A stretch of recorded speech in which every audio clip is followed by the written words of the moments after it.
Sim, Padre Fábio, quando é que eu posso considerar a minha confissão incompleta? Eu me confessei recentemente e sinto como se não tivesse me confessado.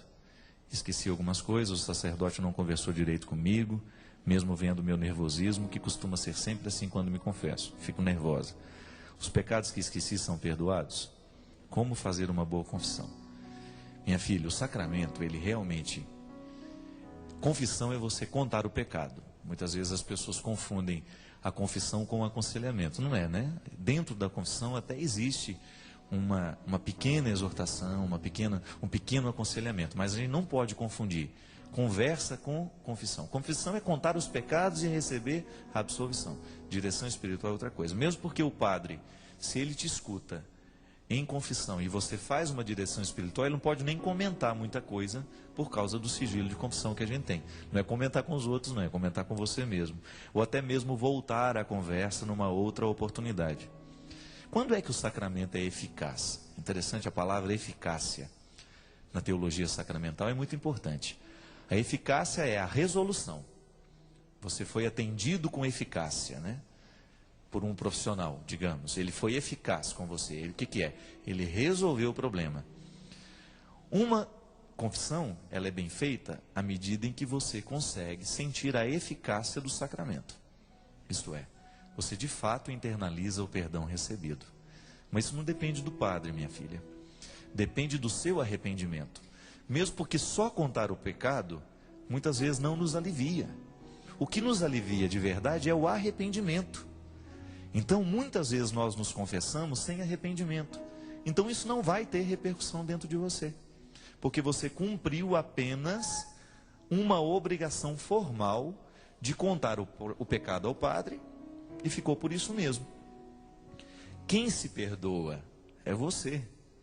Não adianta nada eu lhe dar o perdão se você não viveu a sua reconciliação. E esse primeiro passo da confissão é muito importante. Eu preciso ir para a confissão já reconciliado. Eu preciso ir já reconciliado com aquilo que eu fiz de errado.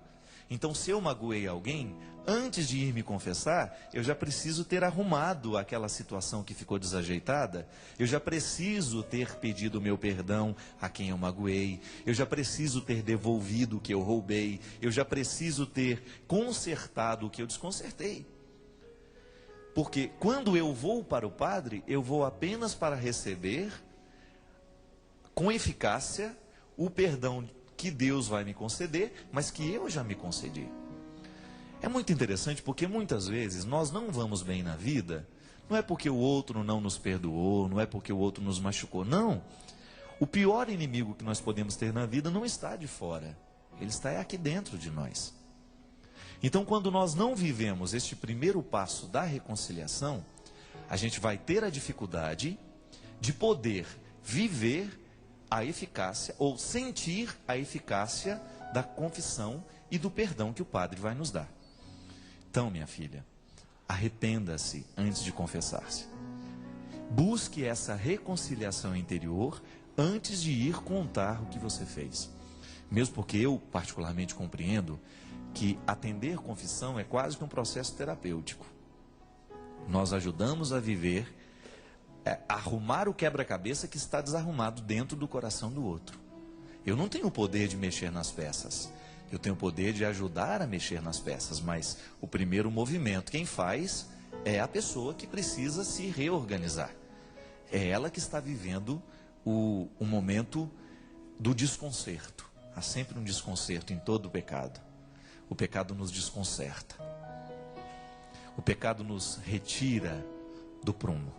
Então a confissão tem o poder de ajudar a fazer esse processo a ser retomado. Mas antes de qualquer coisa, você precisa viver essa reconciliação.